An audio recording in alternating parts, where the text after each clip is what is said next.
Marxist communist கட்சியுடைய மூத்த தலைவர்கள் ஒருவர் திரு பாலகிருஷ்ணன் அவர்கள் நம்முடைய தொடர்பில் இருக்கிறார். உங்களுடைய சகா தோழர் நல்லக்கண் அவர்கள் இன்று நம்மிடையே இல்லை. ஆனால் அவருடைய லெகசி அப்படிங்கிறது ஒரு கலங்கரை விளக்கம் போல அரசியல் பயில்பவர்களுக்கு, அரசியலில் இருப்பவர்களுக்கு பாடமாக இருக்கும்.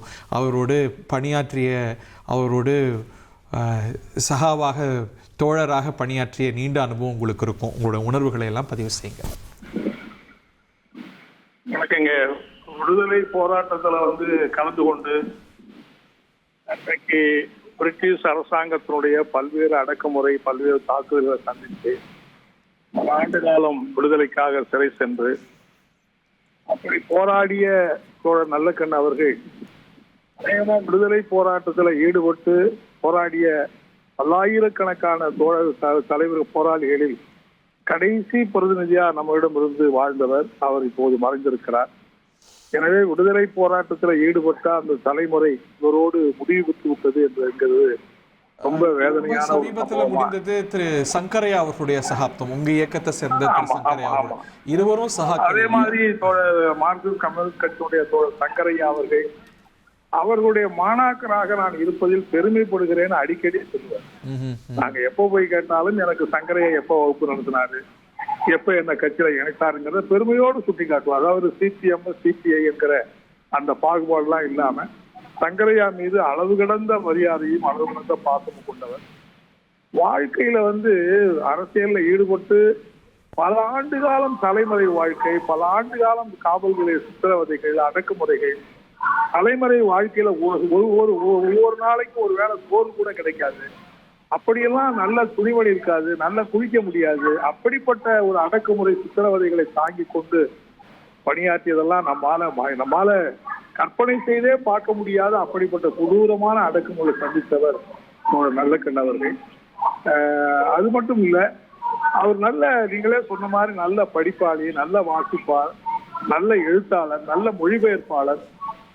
தீக்கதில் ஒரு கட்டுரை நாங்க எழுதிட்டா உடனே அதை படிச்சுட்டு அடுத்த அரை மணி நேரத்துல உங்க கட்டுரை நல்லா இருந்ததுன்னு பாராட்டுற முதல் நபரா அவர் தான்.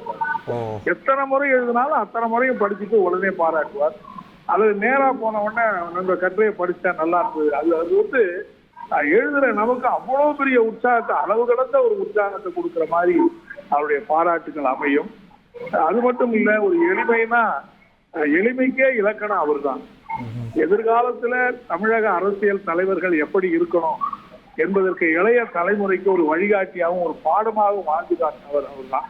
அவர் இந்திய கம்யூனிஸ்ட் கட்சியில பல்வேறு பொறுப்புகள் இருந்தாரு, விவசாய தொழிலாளர் சங்கத்தில் இருந்தாரு, அடித்தட்டு மக்களுக்காக தன்னுடைய வாழ்க்கையை அர்ப்பணித்துக்கிட்டார். அதாவது சாதாரண விவசாய தொழிலாளிகள், அதே போல பட்டியலினத்தை சார்ந்திருக்கிற மக்களுடைய சமூக ஒடுக்குமுறை, இவைகளுக்கான உணர்வுபூர்வமான போராட்டத்தை நடத்தியவர், வாழ்நாள் போது நடத்திய பெருமை மிக்கவர் நல்லக்கண் அவர்கள். விவசாய சங்க தலைவராக செயல்பட்ட அவருடைய மாமனார் ஒரு படுகொலை செய்யப்பட்டார்.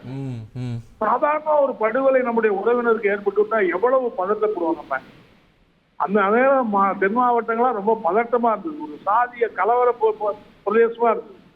அப்படிப்பட்ட நேரத்துல அளவு கடந்த நிதானத்தோடு எல்லா மக்களுக்கும் அந்த பணத்தை வைத்துக் கொண்டு நம்ம அமைதியா இருக்கணும், இப்படி பரஸ்பரம் கொலை செஞ்சுக்கனால யாருக்கு லாபம், அருள் கூர்ந்து அமைதியை திரும்ப ஒப்படைங்க என்றுதான் வேண்டுகோள் விட்டாரு. தவிர சொல்வது எளிது, ஆனா ஒரு பர்சனல் லாஸுக்கு மத்தியில அந்த ஒரு அதாவது நான் இப்ப சொன்னா அது வேற விஷயம்.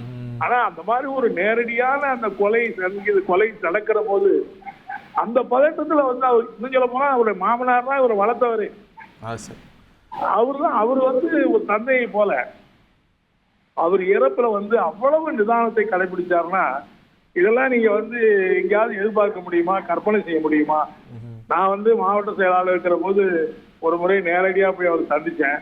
கடலூர் மாவட்டத்துல நாங்க தீண்டாமை ஒழிப்பு மாநாடு நடத்தினோம். முதல்ல நாங்க தான் மாநாடு நடத்தினோம். 1.5 மணி நேரம் 1 மணி நேரம் என்கிட்ட பேசியிருந்தாருங்க. தமிழ்நாட்டில் இருக்கக்கூடிய பட்டியலின மக்கள் எப்படி இருக்கிறாங்க, எப்படி எல்லாம் நம்ம போராட வேண்டியிருக்குன்னு உணர்வுபூர்வமா சொன்னது. நீங்க அவ்வளவு பாராட்டுற அந்த மாநாடு நடத்துவதற்கு நீங்க இந்த மாதிரி பிரச்சனை முன்கை எடுப்பது ரொம்ப மகிழ்ச்சினாரு. நேரடியா அந்த மாநாட்டில் சங்கரையா வந்தாரு, நல்லக்கண் வந்தாரு, மறைந்த தலைவர் இளையபெருமா வந்தாங்க. 3 பேருமே அந்த மாநாட்டில் அற்புதமா பேசினாங்க. அப்படி பல நேரங்கள் நாங்க வந்து கடந்த கால சம்பவங்களை பத்தி ஏதாவது தெரிஞ்சுக்கணும்னா நம்ம வந்து ஏதோ அந்த ஆக்ஸ்போர்ட் டிக்ஷனரியை பெருக்கிற மாதிரி இவர்கிட்ட பெருட்டி தான் நம்ம வந்து கடந்த கால நிகழ்வுகளை எல்லாம் நம்ம தெரிஞ்சுக்க முடியும். அப்படி போய் ஒரு சம்பவத்தை கேட்டா அவ்வளவு நேரடியாக அனுபவத்தோட சொல்லக்கூடிய, நமக்கு அதை பாடம் நடத்தக்கூடிய அப்படிப்பட்ட ஒரு ஆசிரியரா, ஒரு தலைவரா, ஒரு தோழரா எல்லா நிலையிலையும் அவர் சொல்ல முடியும். அப்படிப்பட்டவர் மறைந்தார் என்பது நிச்சயமா வந்து இளம் தலைமுறைக்கு, எங்களை மாதிரி இருக்கிற தலைமுறைக்கே பெரிய இழப்பு, இளம் தலைமுறைக்கு பெரிய இழப்பு. இந்திய கம்யூனிஸ்ட் இயக்கத்துக்கு மட்டும் இல்ல, நாட்டுல தமிழ் அரசியல் உலகத்துக்கு, தமிழ்நாட்டு மக்களுக்கு எல்லாருக்குமே ஒரு ஈடு செய்ய முடியாத இழப்பு ஆர்என்கேனுடைய மறைவு. உண்மையிலே அது எப்படி ஈடு செய்ய போறோங்கிறதா நமக்கு தெரியல. நம்மால் முடிந்தவரை அவர் மாதிரி நம்மால வாழ முடியுமா, பணியாற்ற முடியுமாங்கிறது சந்தேகம்தான். ஆனா அவர் காட்டிய அந்த பாதையில் நாம் உறுதியோடு பயணித்து அவர் மாதிரி நம்முடைய செயல்பாட்டை அமைத்துக் கொள்ள வேண்டும் என்று உறுதி ஏற்கிற நிகழ்ச்சியா தான் இந்த நேரத்தில் இளைஞர்கள், முன்னணி தோழர்கள் எல்லாம் அப்படி உறுதி ஏற்றுக் கொள்ள வேண்டும் என்றுதான் நான் கேட்டுக்கொள்ள வேண்டும். உண்மையிலேயே அதுதான் அவருக்கு நாம் செலுத்தக்கூடிய அஞ்சலியாக இருக்கும் என்பதை நான் தெரிவிச்சுக்கிட்டு, அவருடைய மறைவுக்கு அஞ்சலி, அவருடைய மகள் உறவினருக்கு ஆழ்ந்த இரங்கல், கட்சி தோழலுக்கு ஆழ்ந்த இரங்கலை நான் தெரிவித்துக் கொள்ள விரும்புகிறேன்.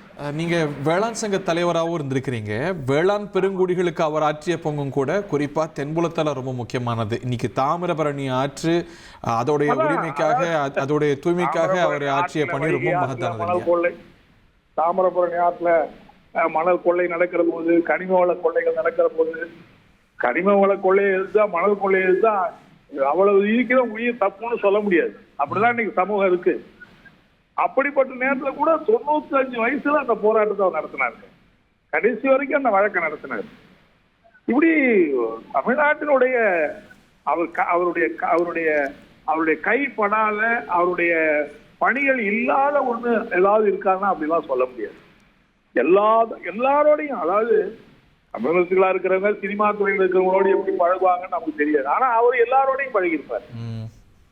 அதிகாரிகள் மத்தியில் அவ்வளவு நல்லா பழகியிருப்பார். அரசியல் கட்சி தலைவர், அவர் பழகாத அரசியல் தலைவரே இருக்க முடியாது தமிழ்நாட்டில்.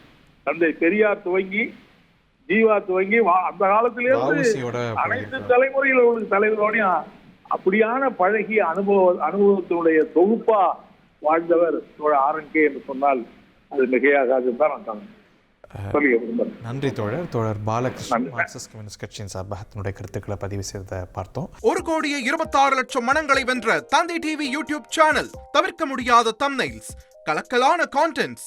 நீங்களும் இந்த குடும்பத்தில் இணைய இப்பவே சப்ஸ்கிரைப் பண்ணுங்க. அசுரபலம் கொண்ட எங்கள் டிஜிட்டல் கரங்களில் உங்கள் விளம்பரங்களை சேர்க்க வாட்ஸ்அப் பண்ணுங்க. 8939888838.